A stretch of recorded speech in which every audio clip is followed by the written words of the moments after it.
Nueva York, verano de 2003. El calor era sofocante en aquella mañana de julio cuando la familia Morales, turistas provenientes de Argentina, decidieron visitar uno de los símbolos más emblemáticos de Estados Unidos, la Estatua de la Libertad. Ricardo y Elena Morales, junto a sus gemelos de 8 años, Matías y Lucas, esperaban con entusiasmo poder subir hasta la corona y contemplar el impresionante panorama de Manhattan. «Papá, mira qué grande es», exclamó Matías, mientras el ferry se acercaba a Liberty Island. El pequeño de cabello castaño y ojos color miel, idéntico a su hermano, no podía contener su emoción. Lucas, aunque físicamente igual a su hermano, era más callado y observador, y se limitaba a apretar con fuerza la mano de su madre mientras admiraba la imponente figura que se alzaba ante ellos. La isla estaba abarrotada de turistas. El calor aumentaba a medida que avanzaba la mañana, y las largas filas para acceder al monumento parecían interminables. Ricardo decidió comprar algunas botellas de agua mientras Elena y los niños esperaban su turno. «No tardo nada. Quédense justo aquí», les indicó Ricardo antes de alejarse hacia los puestos de bebidas. Elena mantenía a los gemelos cerca, pero el gentío era considerable. Un grupo numeroso de estudiantes japoneses pasó entre ellos, separándola momentáneamente de los niños. Fueron apenas unos segundos. Cuando el grupo terminó de pasar, Elena sintió que el mundo se detenía bajo sus pies. Matías y Lucas ya no estaban a su lado. «¡Matías! ¡Lucas!», gritó con desesperación, girando en todas direcciones. Los minutos siguientes se convirtieron en un torbellino de pánico. Ricardo regresó para encontrar a su esposa pálida y temblorosa. Los guardias de seguridad fueron alertados inmediatamente, y en cuestión de minutos, toda la isla entró en estado de alerta. Las autoridades cerraron todos los accesos y salidas de Liberty Island. Cada rincón fue registrado meticulosamente. Los guardacostas patrullaron las aguas circundantes. Las cámaras de seguridad fueron revisadas una y otra vez, pero mostraban imágenes confusas. Los gemelos podían verse brevemente separados de su madre por el grupo de turistas, pero después, nada. Era como si la tierra se los hubiera tragado. Durante los días siguientes, la noticia de los gemelos argentinos desaparecidos en la Estatua de la Libertad ocupó los titulares nacionales. La imagen de Matías y Lucas, dos niños idénticos, con sus característicos ojos color miel y hoyuelos en las mejillas cuando sonreían, se convirtió en un símbolo de tragedia que conmovió a todo el país. El FBI asumió la investigación. Se consideraron todas las posibilidades: secuestro, accidente, incluso que los niños hubieran caído al agua, pero no había evidencia concluyente que apoyara ninguna teoría. La única pista tangible era el testimonio de una turista francesa que afirmó haber visto a dos niños pequeños siendo conducidos por un hombre de mediana edad hacia el muelle, pero no pudo proporcionar más detalles. Ricardo y Elena permanecieron en Nueva York durante meses, colaborando con las autoridades, apareciendo en programas de televisión, distribuyendo folletos y carteles con las fotos de sus hijos. Su dolor era palpable, su desesperación conmovedora. El consulado argentino brindó todo el apoyo posible, pero a medida que pasaban las semanas, las esperanzas de encontrar a los gemelos con vida iban disminuyendo. «No nos iremos sin nuestros hijos», declaraba Ricardo en cada entrevista, con la voz quebrada pero firme.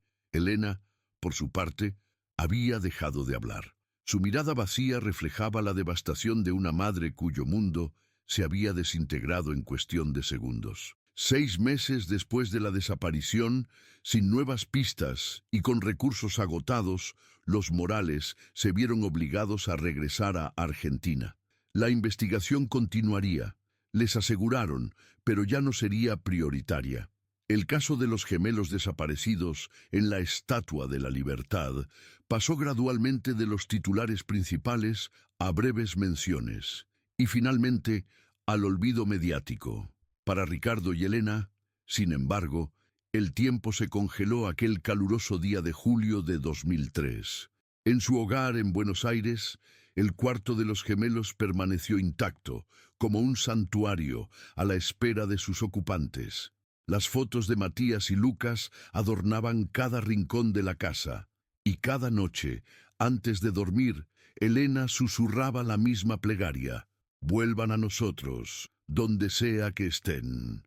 Buenos Aires, 2010. 7 años habían transcurrido desde aquel fatídico día en Nueva York. La vida de los Morales se había convertido en una sombra de lo que alguna vez fue. Ricardo, que antes trabajaba como ingeniero civil, ahora dedicaba gran parte de su tiempo a la Fundación Niños Perdidos, una organización que había creado para ayudar a familias de niños desaparecidos. Elena, por su parte, nunca logró recuperarse completamente. Había días en que no salía de la cama, consumida por una depresión que ningún tratamiento lograba aliviar. El matrimonio se había deteriorado bajo el peso del dolor y la culpa. No se reprochaban mutuamente.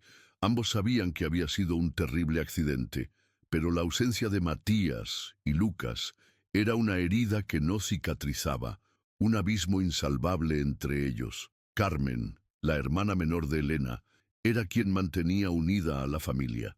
Visitaba la casa regularmente, se aseguraba de que hubiera comida en la nevera y, sobre todo, mantenía viva la esperanza.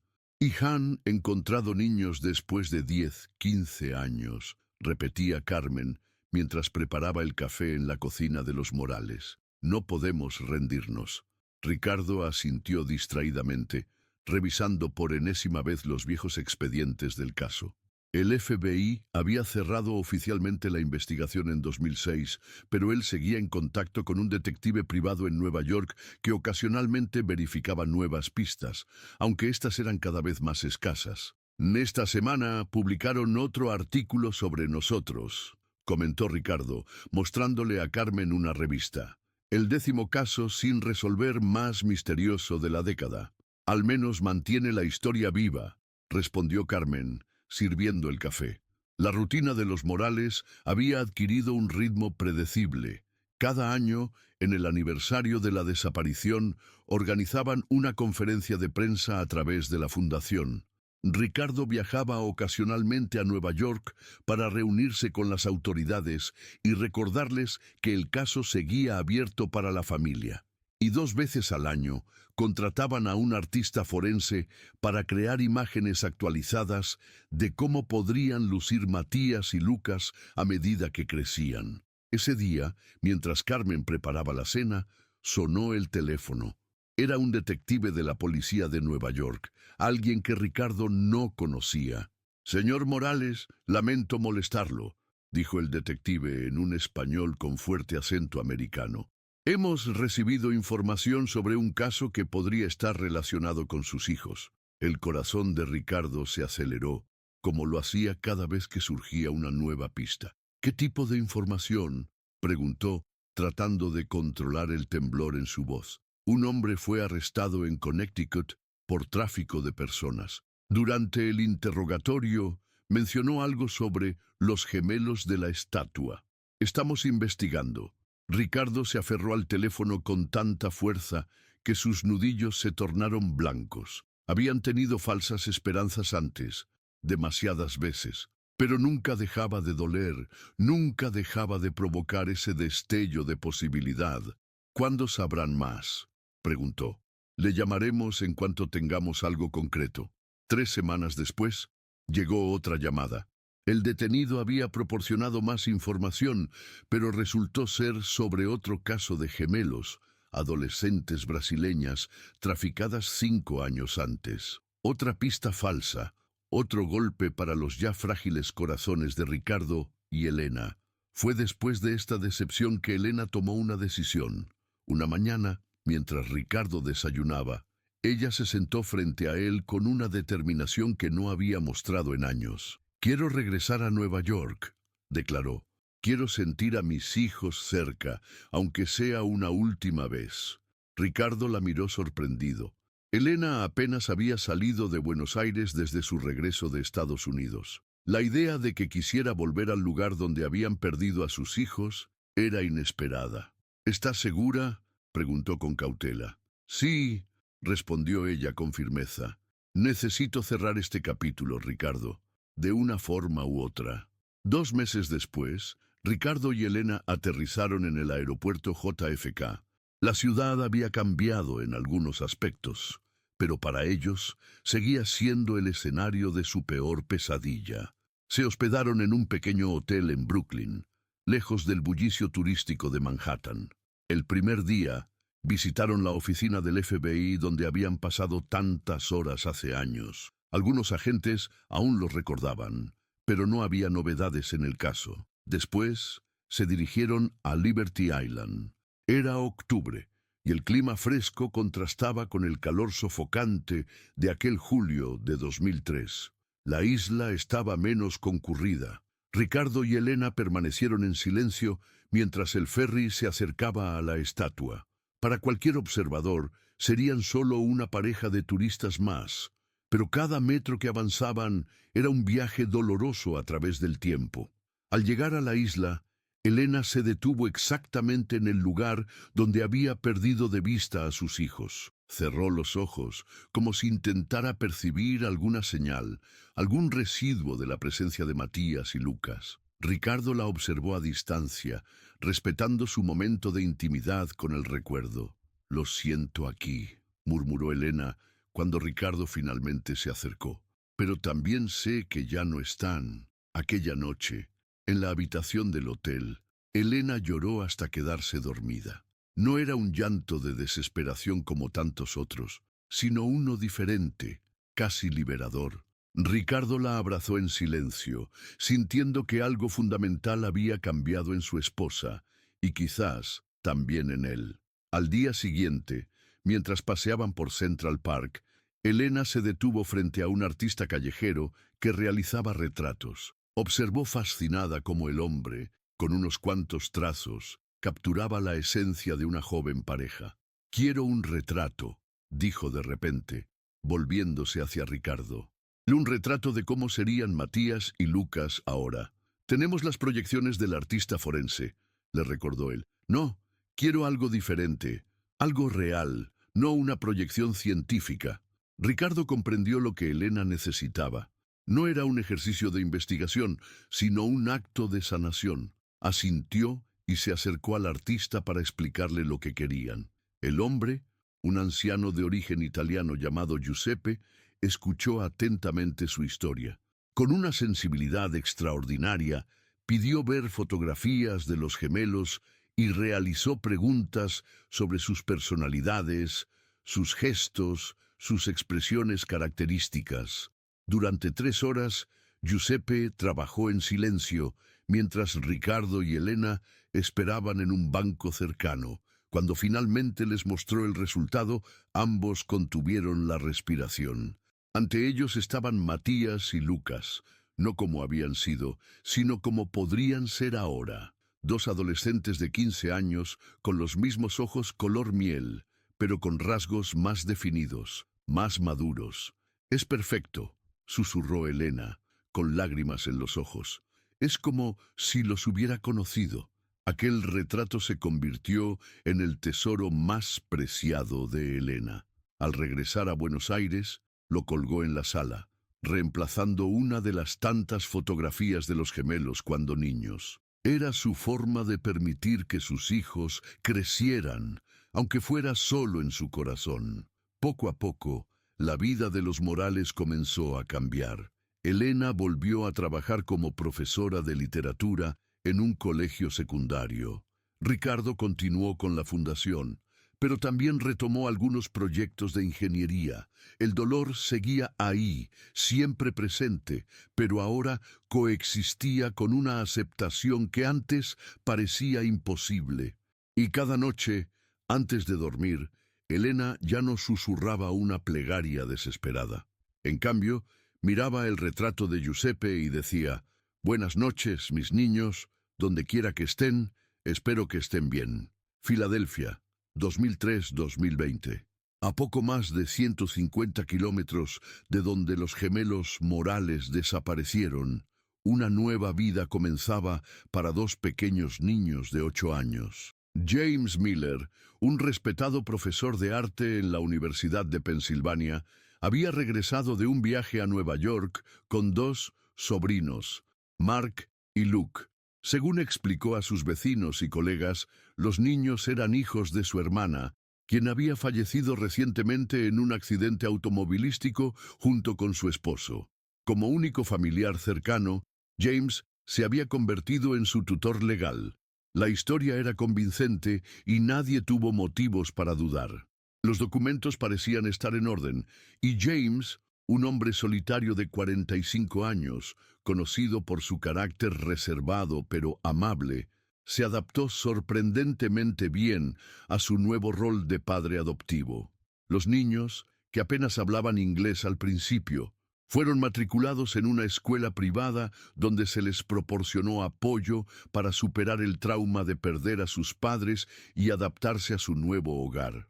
James les explicó a los maestros que los gemelos habían vivido en Sudamérica, donde su hermana se había casado con un hombre local, lo que explicaba su acento y su falta de fluidez en inglés. Mark y Luke, nombres que reemplazaron a Matías y Lucas, vivían en una elegante casa victoriana en un tranquilo barrio residencial de Filadelfia. Las paredes estaban cubiertas de pinturas, muchas de ellas obra del propio James, quien había ganado cierto reconocimiento en círculos artísticos por sus paisajes melancólicos y sus retratos expresionistas. A simple vista, parecían una familia funcional, aunque poco convencional. James era estricto pero no cruel. Proporcionaba a los niños todo lo que necesitaban materialmente: buena educación, ropa de calidad, comidas nutritivas. Incluso les enseñaba arte, descubriendo que Luke tenía un talento natural para la pintura. Pero había reglas inquebrantables. Los gemelos no podían hablar español fuera de la casa, no podían mencionar Argentina o su vida anterior, y sobre todo, no podían cuestionar la historia oficial de quiénes eran y de dónde venían. «Vuestros padres están muertos», les repetía James cuando eran pequeños y preguntaban por su verdadera familia. «Yo soy vuestra familia ahora. Con el tiempo lo entenderéis». Los primeros años fueron los más difíciles. Los niños lloraban por las noches, llamando a sus verdaderos padres. En ocasiones intentaron escapar, pero nunca llegaron muy lejos. Con el tiempo, los recuerdos de su vida en Buenos Aires se fueron difuminando, convirtiéndose en fragmentos inconexos que aparecían en sueños o déjà-vus inexplicables. James no era un monstruo en el sentido convencional. No abusaba físicamente de los niños ni los mantenía encerrados. Les permitía asistir a la escuela, participar en actividades extracurriculares supervisadas, incluso tener amigos que ocasionalmente visitaban la casa, pero siempre estaba presente, siempre vigilante. Su control era sutil, pero absoluto. A medida que los gemelos crecían, James perfeccionaba su historia. Les mostró fotografías manipuladas de su supuesta madre, su hermana inventada, quien, curiosamente, tenía cierto parecido con Elena Morales. Les contó historias detalladas sobre una infancia que nunca tuvieron en un pequeño pueblo de Ohio. «¿Por qué no recuerdo nada de eso?», preguntó una vez Mark, cuando tenían 12 años. «El trauma», respondió James con la calma de quien ha ensayado la respuesta muchas veces. «El cerebro a veces bloquea recuerdos dolorosos. Es una forma de protegerse». Con el paso de los años, los gemelos comenzaron a creer la narrativa construida por James, o quizás simplemente decidieron aceptarla como un mecanismo de supervivencia. Se convirtieron en adolescentes estadounidenses típicos, aunque siempre hubo algo en ellos, una mirada, un gesto, una inexplicable afinidad por la música latina que parecía fuera de lugar. Luke desarrolló su talento artístico bajo la tutela de James, convirtiéndose en un prometedor pintor antes incluso de terminar la secundaria. Mark, por su parte, encontró refugio en la literatura y la escritura, creando historias que, sin saberlo, a menudo reflejaban fragmentos de su verdadera historia. La dinámica entre los gemelos era compleja. A veces parecían una sola persona dividida en dos cuerpos, con una conexión casi telepática. Otras veces se distanciaban, como si algo fundamental los separara. A los 17 años, Luke comenzó a tener sueños recurrentes, visiones de una mujer de cabello oscuro que lo llamaba por un nombre que no era el suyo, de un ferry acercándose a una isla, de una estatua gigante que vigilaba desde lo alto. Cuando se lo contó a Mark, descubrió que su hermano tenía sueños similares. Son solo sueños, les aseguró James cuando finalmente se lo comentaron, aunque había algo en su mirada que los inquietó, probablemente inspirados por alguna película que vieron. Pero los sueños persistían, y con ellos comenzaron a surgir preguntas incómodas. ¿Por qué no había fotografías de ellos antes de los 8 años? ¿Por qué James nunca les permitía buscar información sobre su supuesta familia materna?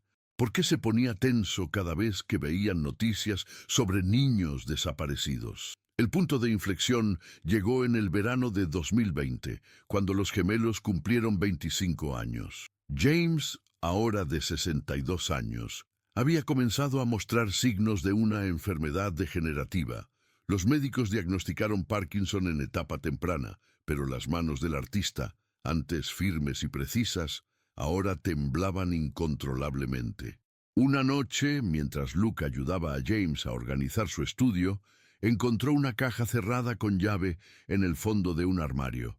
James estaba descansando, y la curiosidad pudo más que el respeto por la privacidad de su tutor. Con herramientas de su kit de pintura, Luke forzó la cerradura. Dentro encontró recortes de periódicos amarillentos, todos en español, todos sobre la desaparición de dos gemelos argentinos en la Estatua de la Libertad en 2003. Las fotografías mostraban a dos niños idénticos, con los mismos ojos color miel que él y Mark compartían, y debajo de los recortes encontró sus verdaderos pasaportes argentinos a nombre de Matías y Lucas Morales.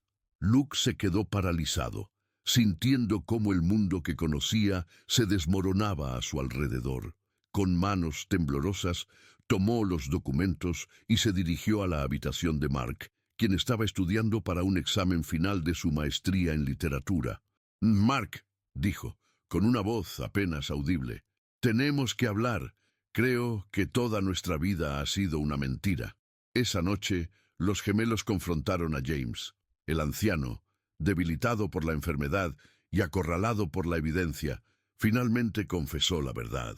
«Os vi en Liberty Island», explicó con voz cansada. «Dos niños perfectos, idénticos. Fue como una señal. Toda mi vida había pintado gemelos en mis cuadros. Estaba obsesionado con la dualidad, con los reflejos, y de repente, ahí estabais vosotros». James les contó cómo había planeado meticulosamente el secuestro, aprovechando la confusión causada por el grupo de turistas. Cómo los había sacado de la isla, haciéndolos pasar por sus hijos, sedados con medicamentos mezclados en bebidas que les ofreció. Cómo había falsificado documentos, creado identidades nuevas, construido una vida basada en una mentira. «Nunca quise haceros daño», insistió. «Os di una buena vida, educación, oportunidades. Os convertí en mis obras maestras vivientes». Mark y Luke escucharon en silencio, tratando de procesar la magnitud de lo que estaban descubriendo. Eran Matías y Lucas Morales. Tenían padres, una familia, un hogar en Argentina. Toda su identidad, todo lo que creían ser, había sido fabricado por el hombre que ahora temblaba frente a ellos. «¿Están vivos?», preguntó Luke finalmente. «¿Nuestros verdaderos padres están vivos?». James asintió lentamente. «Nunca dejaron de buscaros. Durante años estuvieron en las noticias. Incluso crearon una fundación para niños desaparecidos. Las horas siguientes fueron un torbellino de emociones. Rabia, confusión, dolor, pero también, sorprendentemente, un extraño sentimiento de liberación. Por primera vez en sus vidas, los gemelos entendían por qué siempre se habían sentido como extraños, como si una parte fundamental de ellos estuviera perdida. ¿Qué vamos a hacer?, preguntó Mark, mirando los recortes de periódico esparcidos sobre la mesa. Luke, quien siempre había sido el más impulsivo de los dos, respondió sin dudar: volver a casa. Pero la decisión no era tan simple. Denunciar a James significaría enviarlo a prisión. Un hombre enfermo y envejecido que, a pesar de su crimen imperdonable, había sido lo más cercano a un padre que habían conocido durante 17 años. Por otro lado, ¿cómo podrían simplemente aparecer en la vida de sus verdaderos padres después de tanto tiempo? ¿Quiénes eran ellos realmente? ¿Mark y Luke Miller o Matías y Lucas Morales? Mientras debatían su próximo paso, ninguno de los dos notó que James había abandonado silenciosamente la habitación. Cuando finalmente se dieron cuenta y fueron a buscarlo, lo encontraron en su estudio, inconsciente, con un frasco de pastillas vacío a su lado y una nota garabateada con su mano temblorosa. Lo siento, os amaba a mi manera. Nueva York, 2020. La Galería Hoffman, en el Soho, inauguraba su exposición anual de artistas emergentes. Entre las obras seleccionadas destacaba un cuadro peculiar, un díptico titulado Reflejo y Memoria, firmado simplemente como L.M. El lienzo mostraba dos rostros idénticos, yuxtapuestos, pero ligeramente diferentes en expresión y tonalidad. Lo que hacía la obra particularmente impactante era la intensidad de las miradas. Ojos color miel que parecían seguir al espectador desde cualquier ángulo, y un fondo difuso que sugería la silueta de la Estatua de la Libertad. Miranda Torres, curadora de la galería, había descubierto la obra casi por casualidad. Un joven le había enviado fotografías de sus pinturas por email, sin incluir biografía ni información personal. Normalmente, Miranda habría descartado una solicitud tan incompleta, pero algo en aquellos rostros la cautivó instantáneamente. «Es como si estuvieran tratando de decirnos algo», le comentó a su asistente durante el montaje de la exposición. Nunca había visto un autorretrato tan inquietante, porque eso era lo que Miranda asumía, que el artista había pintado su propio rostro duplicado.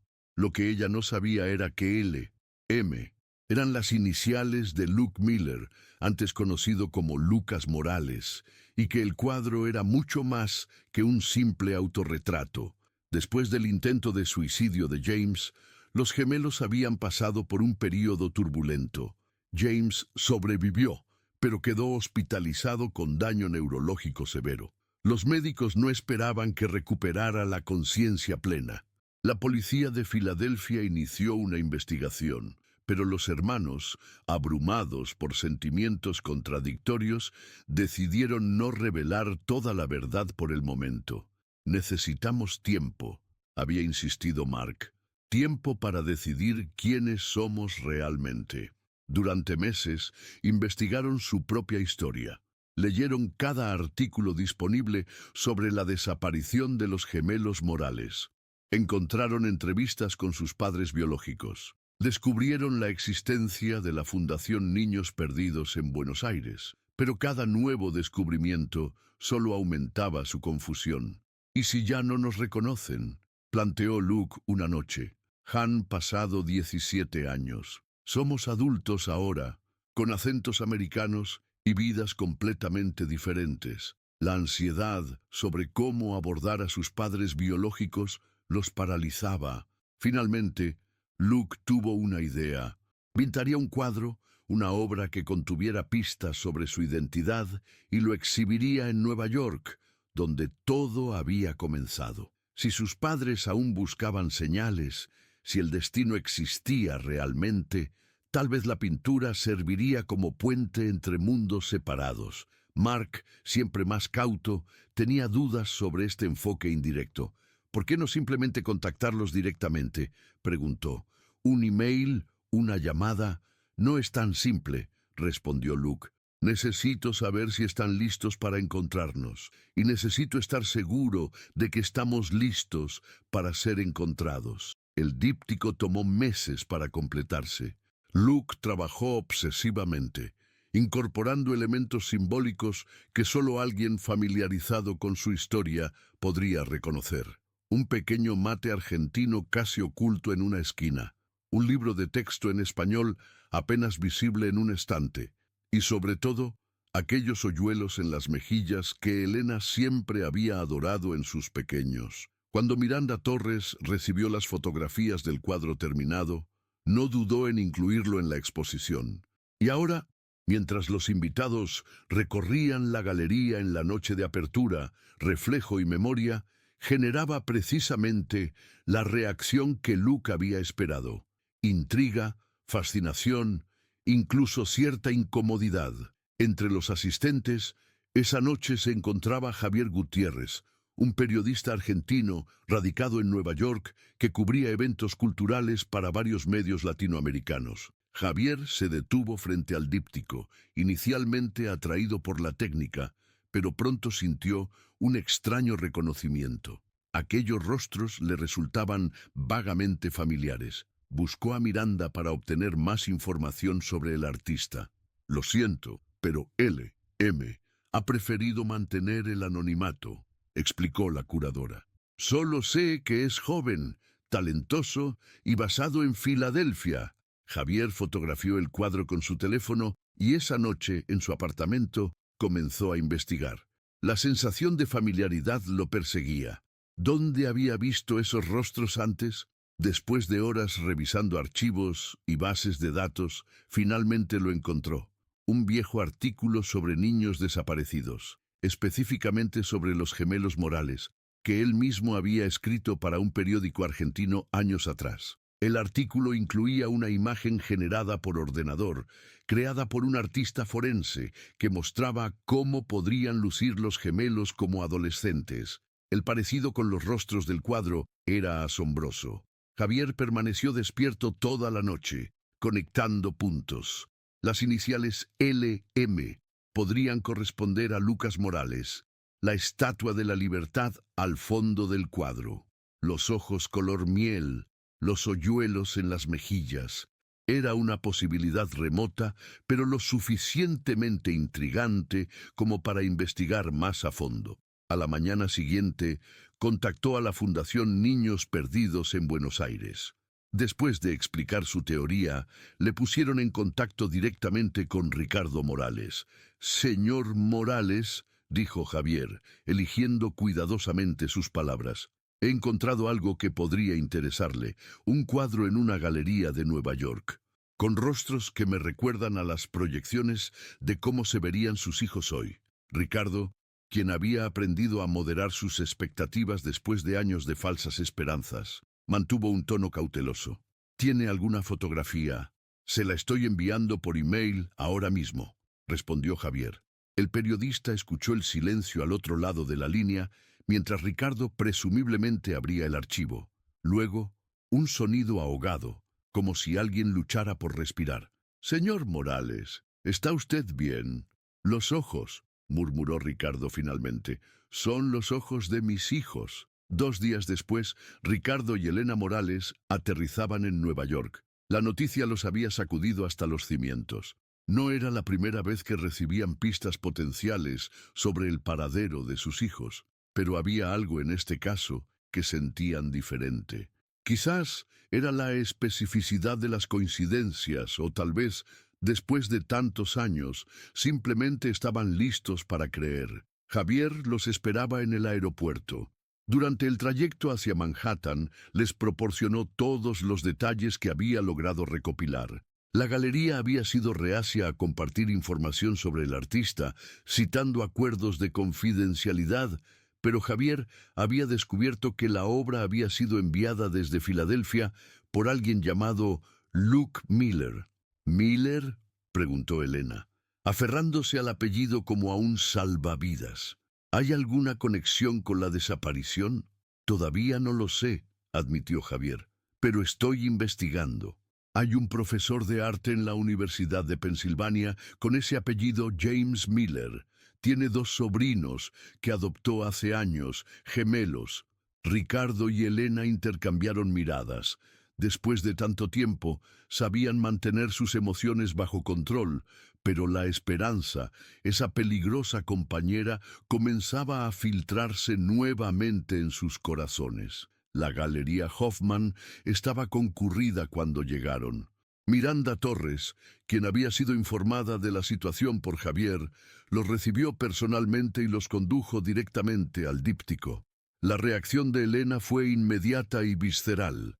Se detuvo a varios metros del cuadro, llevándose una mano a la boca, incapaz de avanzar más. «Son ellos», susurró con absoluta certeza.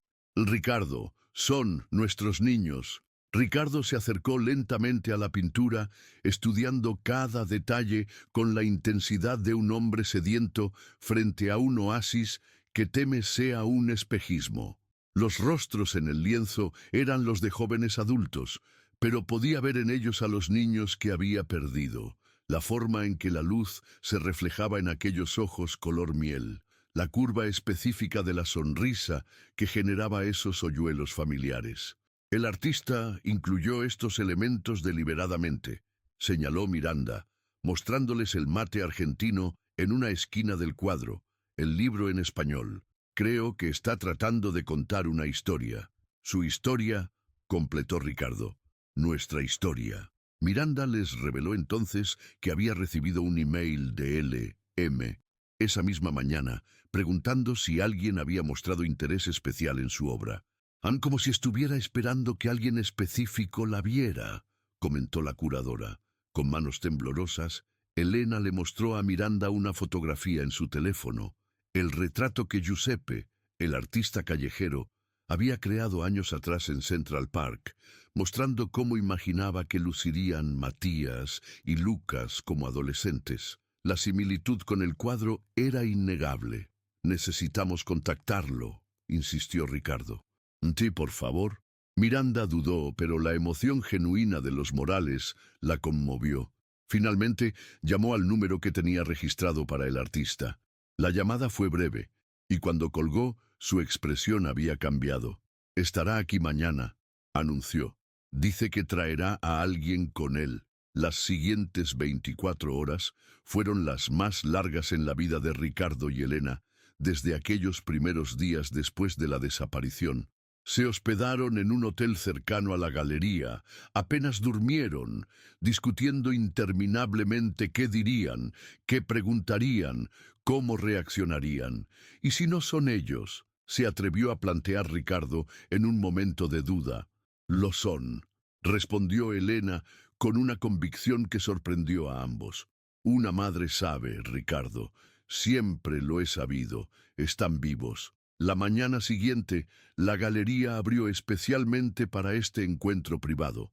Javier estaba presente como intermediario, y Miranda se mantenía discretamente en segundo plano. Ricardo y Elena esperaban sentados frente al díptico, tomados de la mano, cuando la puerta principal se abrió. Dos jóvenes idénticos entraron, deteniéndose en el umbral. Vestían de manera similar, pero no idéntica. Uno con camisa azul, el otro con una gris. Ambos se quedaron inmóviles, como si el simple acto de avanzar requiriera más coraje del que podían reunir. El tiempo pareció detenerse. Nadie habló, nadie se movió. Era como si el universo contuviera la respiración, esperando que alguien diera el primer paso en este precario puente entre mundos separados. Finalmente, Elena se levantó. Con pasos lentos pero decididos, se acercó a los gemelos. No dijo nada, simplemente los miró, sus ojos recorriendo cada centímetro de sus rostros, buscando a los niños que había perdido en los hombres que tenía delante. «El Matías», dijo finalmente, dirigiéndose al de camisa azul. «Lucas», añadió, volviéndose hacia el de gris. Los gemelos intercambiaron una mirada de asombro. En todos sus escenarios imaginados, nunca habían considerado que su madre pudiera distinguirlos instantáneamente, algo que incluso James nunca había logrado con total consistencia. «¿Cómo?», comenzó a preguntar el de camisa gris. Una madre sabe, respondió Elena simplemente, extendiendo sus manos hacia ellos. Fue Luke, quien dio el paso final, tomando la mano de su madre. Matías, Mark, lo siguió un segundo después, y entonces, como si una presa invisible se hubiera roto, los tres se fundieron en un abrazo que disolvió 17 años de separación. Ricardo se unió a ellos, completando el círculo familiar que había quedado roto durante tanto tiempo. No había palabras suficientes, no había explicaciones que pudieran abarcar todo lo que necesitaba ser dicho. Por ahora, este momento de reconexión era suficiente. Horas más tarde, sentados en una sala privada de la galería, los gemelos comenzaron a contar su historia. Hablaban en un español teñido de acento americano, a veces buscando palabras que habían olvidado, pero los recuerdos de su idioma materno regresaban gradualmente, como si siempre hubieran estado esperando este momento para despertar. Explicaron todo: el secuestro, la vida con James, el descubrimiento de la verdad, la confusión que siguió. Contaron sobre la enfermedad de James y su intento de suicidio, sobre su decisión de usar el arte como puente. No sabíamos cómo encontrarlos directamente, explicó Lucas. Teníamos miedo de que fuera demasiado tarde, de que hubieran seguido adelante con sus vidas. Nunca seguimos adelante, respondió Ricardo con voz quebrada. Nunca dejamos de buscarlos. Matías, quien siempre había sido el más analítico de los dos, preguntó lo que ambos necesitaban saber. ¿Pueden perdonarnos por no buscarlos antes, por no recordar? Elena tomó sus manos. No hay nada que perdonar. Eran niños, les robaron su vida, su identidad. Si hay culpables aquí, no son ustedes. La conversación continuó hasta bien entrada la noche, tejiendo lentamente los hilos rotos de sus vidas compartidas. Había tanto que contar, tanto que descubrir el uno del otro. Los gemelos mostraron fotos de su vida en Filadelfia. Hablaron de sus estudios, sus intereses. Ricardo y Elena compartieron historias de Buenos Aires, de la familia extendida que los esperaba, de la habitación que siempre habían mantenido lista para su regreso. Pero quedaban preguntas difíciles, decisiones complicadas. ¿Qué pasaría con James, ahora en un centro de cuidados paliativos? ¿Deberían presentar cargos formales? ¿Y qué sobre el futuro? ¿Dónde vivirían los gemelos ahora? ¿Quiénes elegirían ser? No tenemos que decidir todo esta noche, dijo finalmente Ricardo, notando el agotamiento emocional en los rostros de sus hijos. Tenemos tiempo. Por primera vez en 17 años, tenemos tiempo. Buenos Aires, diciembre de 2020. El aeropuerto internacional de Ezeiza bullía de actividad. Familias esperaban a seres queridos que regresaban para pasar las fiestas, agitando carteles y ramos de flores. Entre la multitud, un grupo particularmente numeroso se destacaba. Llevaban camisetas blancas con un logo familiar para muchos argentinos. La Fundación Niños Perdidos, con la silueta de dos niños tomados de la mano. Carmen, la hermana de Elena, sostenía un cartel enorme que decía: «Bienvenidos a casa, Matías y Lucas». A su lado, primos, tíos, amigos cercanos y varios miembros de la fundación esperaban con anticipación la noticia del milagro de los gemelos Morales, como lo habían bautizado los medios. Había capturado la atención del país entero. Los últimos 5 meses habían sido un torbellino para los gemelos y sus padres. Después del emotivo reencuentro en Nueva York, habían comenzado el complejo proceso legal y emocional de reconstruir sus vidas. El caso había sido reabierto oficialmente, con la plena cooperación de Matías y Lucas, quienes decidieron recuperar sus nombres originales, aunque aún respondían instintivamente a Mark y Luke. James Miller nunca recuperó la conciencia plena. Falleció pacíficamente en octubre, apenas unas semanas después de que los gemelos lo visitaran por última vez. La decisión de no presentar cargos contra él había sido difícil, pero los hermanos sentían que buscar justicia legal contra un hombre ya muerto solo prolongaría su propio proceso de sanación. No podemos cambiar el pasado, había dicho Matías durante una de las muchas sesiones de terapia familiar que realizaban. Pero podemos elegir cómo seguir adelante. Los gemelos habían pasado el otoño organizando sus vidas en Estados Unidos. Lucas había decidido continuar con su carrera artística, pero desde Buenos Aires, donde planeaba abrir un estudio. Matías, quien estaba a punto de completar su maestría en literatura, había conseguido una oportunidad para enseñar inglés y literatura comparada en la Universidad de Buenos Aires. La decisión de regresar a Argentina no había sido automática. Durante semanas habían debatido sus opciones. Tenían amigos en Estados Unidos, carreras incipientes, una vida construida durante 17 años, pero la conexión recién descubierta con sus padres biológicos y la creciente curiosidad por conocer sus raíces finalmente inclinaron la balanza. Podemos siempre volver a visitar, había razonado Lucas, pero necesitamos saber quiénes somos realmente, y eso comienza aquí, en el lugar donde nacimos. Y ahora, mientras el vuelo desde Nueva York aterrizaba en Buenos Aires, estaban a punto de cerrar un círculo que había permanecido abierto durante demasiado tiempo. Ricardo y Elena emergieron primero por la puerta de llegadas internacionales, seguidos momentos después por los gemelos. La multitud estalló en aplausos y vítores. Cámaras de televisión capturaron el momento para los noticieros vespertinos. Era, después de todo, una historia que el país había seguido durante años, uno de esos raros casos en que la tragedia daba paso a la esperanza. Carmen fue la primera en abrazar a sus sobrinos, lágrimas corriendo libremente por su rostro. «Los conozco desde siempre», les dijo entre sollozos. Hablaba con sus fotos cada vez que visitaba a sus padres. Les contaba todo lo que se estaban perdiendo.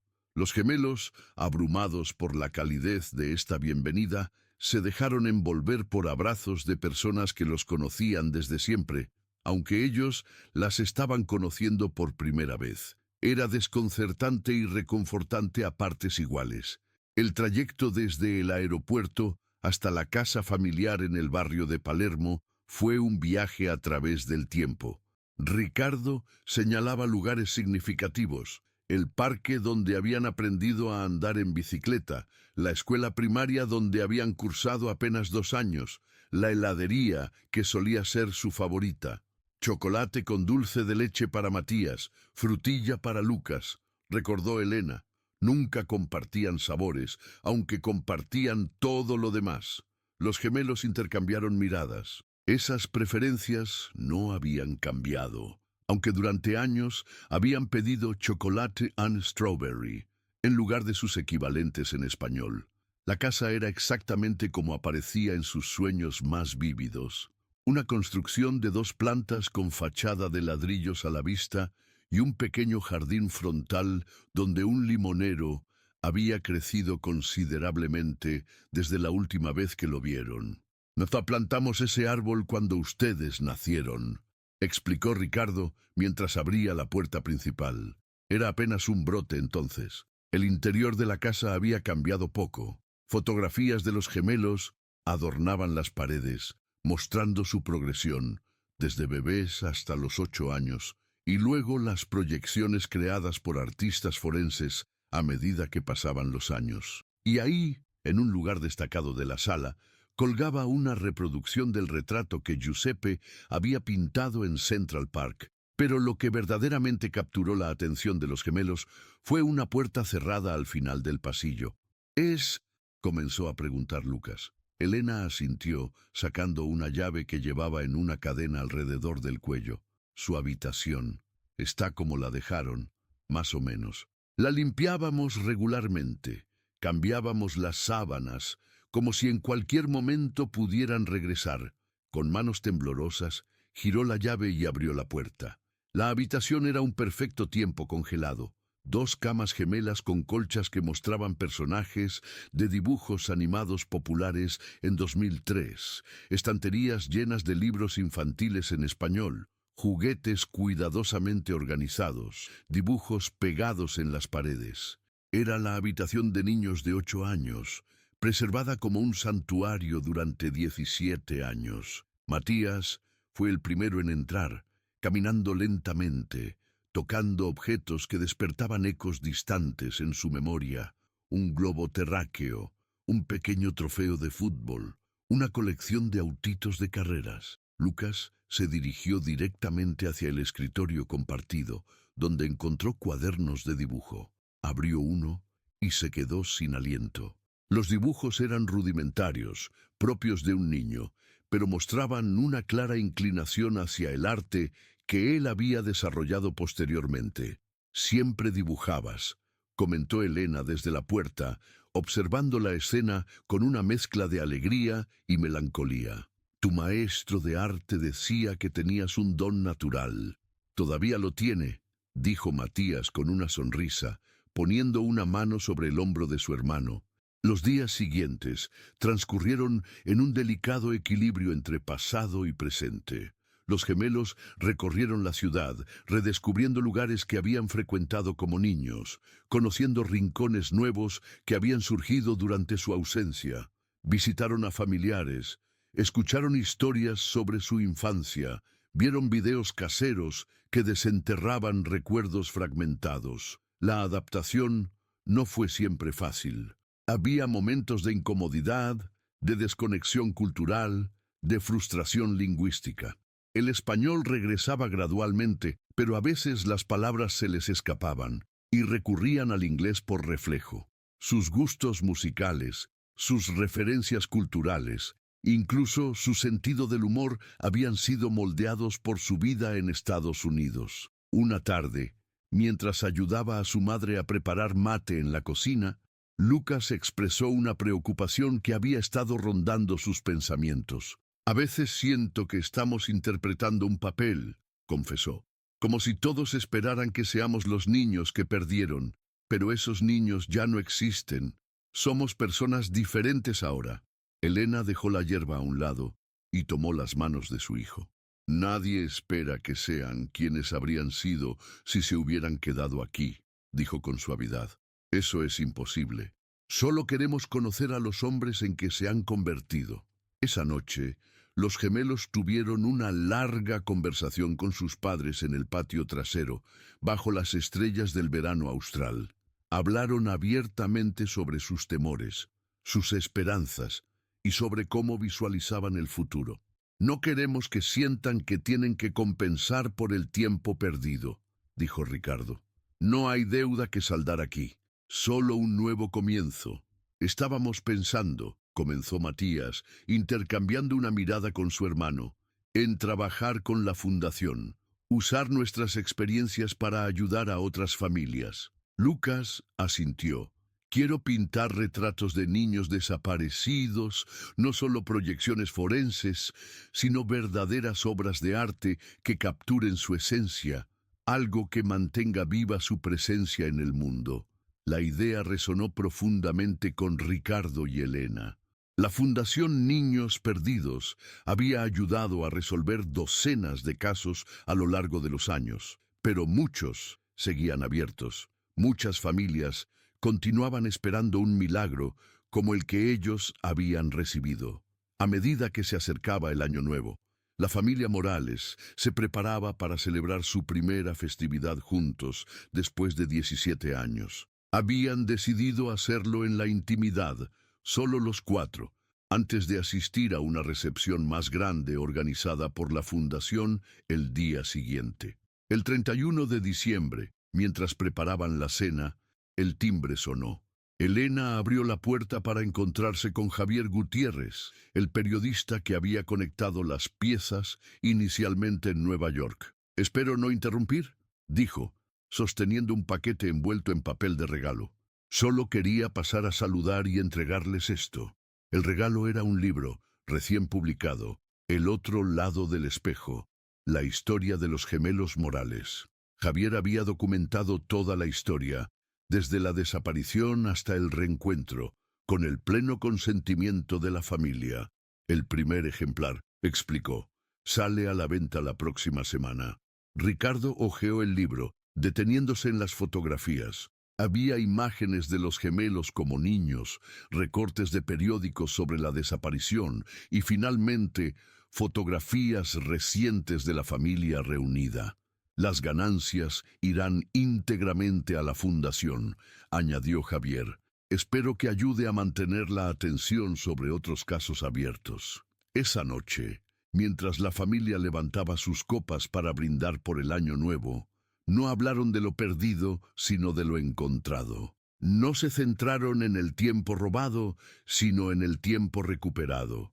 Por los nuevos comienzos, propuso Ricardo. Por las segundas oportunidades, añadió Elena. Por la memoria que persiste, dijo Matías. Y por el arte que nos reunió, completó Lucas. En su estudio improvisado en una habitación de invitados, el díptico Reflejo y Memoria ocupaba ahora un lugar de honor. Los rostros gemelos ya no miraban con melancolía hacia un pasado perdido, sino que parecían contemplar el futuro con renovada esperanza.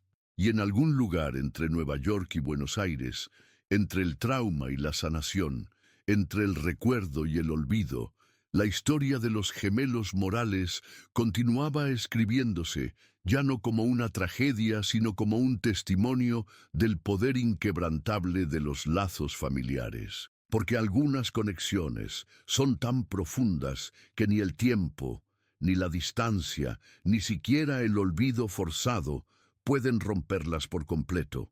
Como el arte de Lucas había demostrado, a veces solo hace falta una imagen, un rostro, un recuerdo casi borrado para encontrar el camino de regreso a casa,